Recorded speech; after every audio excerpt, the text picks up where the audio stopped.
Alright, everybody. It's another late night on the Beetle. It's currently 2 in the morning.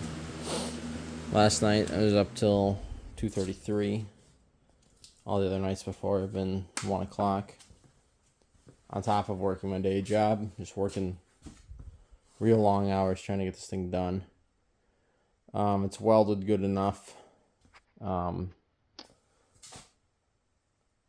We had to get creative on the rear tail on the luggage tray because that was a $500 panel, and it was either you couldn't get it or it was the nose piece. So we couldn't get the luggage tray or back ordered or something. So I just took a roof skin off of another Beetle. Again, we're not going for Concours, we're going for solid and drivable, which this Beetle will be. But we're gonna seam seal and panel bond our welds up. The welds still have to be ground down, and there's upholstery over it. You'll never see it.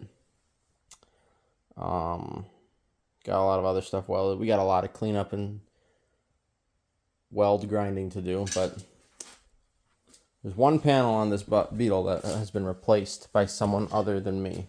It's the previous owners, and it is this tail panel, and it's not great. It's not straight. They really did a piss poor job welding it on here, which we're going to cover with body filler. Just because that seam will never look right, so we're just going to hide it. They just sort of tack it on, so I got to go through, drill some holes, and plug weld it in tomorrow, just so it's not going to go anywhere. But I want to show you what happens when I fit panels versus when other people fit panels. And I'm not saying I'm the best.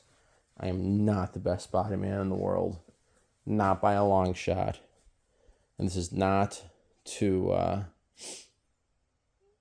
try and put anybody down, but it's just there's some people that care and some people that don't. And there are people with a lot more skill than I have. There are people who are amazing at metalworking. I am not amazing at metalworking. I can do it good enough, you know. I'm not doing Pebble Beach cars. If I took my time, I could fit my panels perfectly, but that's not what this car is about. This is a budget restoration on this car because it's an economy car. This is a budget economy restoration for a budget economy car. But you can still care about how your panels fit. So none of the fenders are bolted on tight. There's 3 bolts in each fender. So they're just hanging on the car loose.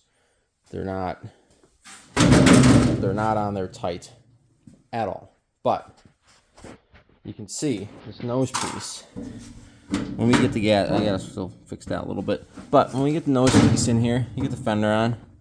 Bottom line's up. The gasket will take up that. We're gonna tap that out a little bit just to get the corner in. You can see the same thing on this fender. You know, it's not perfect. That's a little bit of a dip.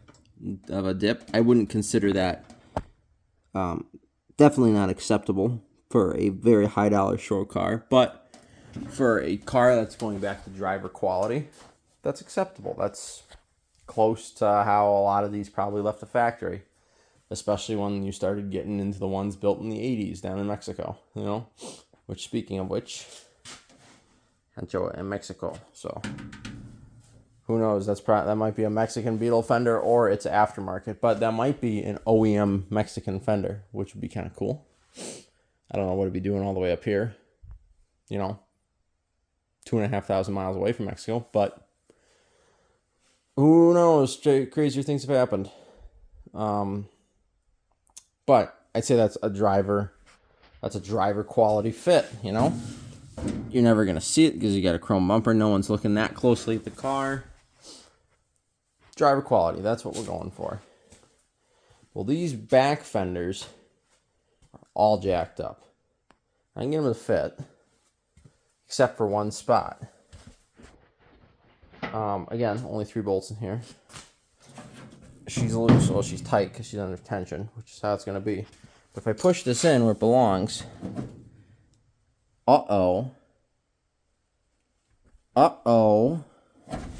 come to this side, which only has 2 bolts in it, even less. Push this down where it belongs. So I gotta fix that somehow. I can't cut this piece off because I don't have a replacement. It's gonna get destroyed. I don't have the time to do that. I want to paint the car this weekend, and tomorrow's Friday, or I should say today is Friday because it's 2 a.m. We're looking at painting the car this weekend, the shell at least, and then early next week, mid next week, probably late next week, getting the doors painted and put over to the guy who's assembling the car, and then getting the hood, the engine cover, and all the fenders painted, which really, there's not a ton of work these fenders need. Again, we're not going for a laser straight. It's going to be straight, but it's not going to be laser. I put 3 gallons of body filler on a Volkswagen Beetle, so there's absolutely no panel wave. Because who would want a Beetle with 3 gallons of filler on it? That's just asking for trouble. And we're not metalworking this to make it straight. And I know whenever you put body stuff on the internet, everybody's like, oh, you know what? That's not how I would have done it, or I could do it better. Or everybody with body work, everybody criticizes everybody else's body work on the internet. That's just how it is. Everybody's got their own opinions, and there are certain rules, right and wrong ways to do it. But there are people that read data sheets. There are people that don't read data sheets that have 30 years of experience under the belt. Everybody's got their own thing. Like, personally, I don't like to put more than an 1/8 inch of mud on a panel. I will if I have to make it work, because the data sheet for the Rage Ultra says go no thicker than a quarter. Oh my gosh, that's empty. It says go no thicker than a 1/4 inch of body filler. So, according to the manufacturer, you can go up to a 1/4 inch of mud. I would not want to do that. I will if I have to, but I wouldn't use that as a rule of thumb, Stick to an 1/8. So, there's people that read the data sheet and live by the data sheet. There's people that just do it how they feel, whatever they're comfortable with, and all that. So it's all a big variable. No one person would have done this Beetle exactly the way I've done it. That's just the way it is. I'm not trying to start debates or arguments over that. Not that anybody's going to watch this video anyways. It's for my own personal records anyways, so who cares if anybody does watch it. But I gotta figure out how to make this fit tomorrow night. So I don't know how that's gonna go. But we'll see. If I just keep my foot there forever, you'll never see it, So yeah, I'm thinking we're gonna have to make a cut along right here and drop this lip down to reach the fender, and then make a triangular patch piece. But that's not going to be right, but there's not really a whole lot I can do, and you won't even notice. It'll just change the angle. You won't even see it. It'll get mudded up. So you'll never see it. We'll rust coat it, or rust protect it, so that the metal work will be good. There'll be a skim coat of mud on it. But I'm thinking that's what I'm going to have to do to make that work. Which is fine. I got to straighten out this fender first. That bottom lip is all jacked up. But I think that's what we're going to have to do. No, it's not the end of the world. But it is what it is. Another thing I got to tell the customer, another delay. And then I'm hoping the deck lid, the engine cover, will fit right. It fits pretty evenly, I'd say. It might fit a little lower down here. But I'm not quite sure how the latch mechanism works. I have not seen it yet. I've just been given the hinges for it. So we might have to make something work with the latch.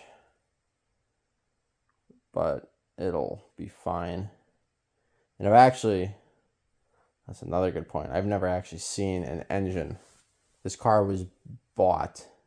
No, that's wrong. That's a lie. There is an engine. There was an engine in it when the car was dropped off. We took the body off the tub, put it on a cart. So there was an engine. It just was not bolted down. The tub was not bolted down. It was just resting. The shell was just resting on the tub. So yeah, it was an engine. Engine does fit. The tins fit. I remember the tins were kind of a pain to pull. So the other issue is, I'm thinking this might be aftermarket panels because this lines up, but it doesn't match up with the fender. So it's not like I could just pull it down. This is pretty straight. So I'm not sure what exactly the issue is. I'm thinking aftermarket parts, jacked up fenders. I think it's a combo. Either way, it's got to get fixed. So that's what I'll be doing tomorrow. Yeah, it's just making this tail panel fit. So that's gonna be fun. I got this all welded in. Just did what I had to do to get rid of the rust. That'll all get ground down and prettied up. Everything just welded, and I gotta fit all the panels and everything. And there's some spots of rust that I can't fix because I don't have time, and the amount of metal around it that's rotted out, I'd be cutting out the rest of the back of this car. It'll be a driver quality car, but it'll have straight body work and a decent paint job on it, So that's really just where we're at right now with this car. Just really fix that gap. Just working on getting some stuff taken care of. But yeah, I'm gonna go to bed because it's freaking late and I gotta take a shower. So that's all.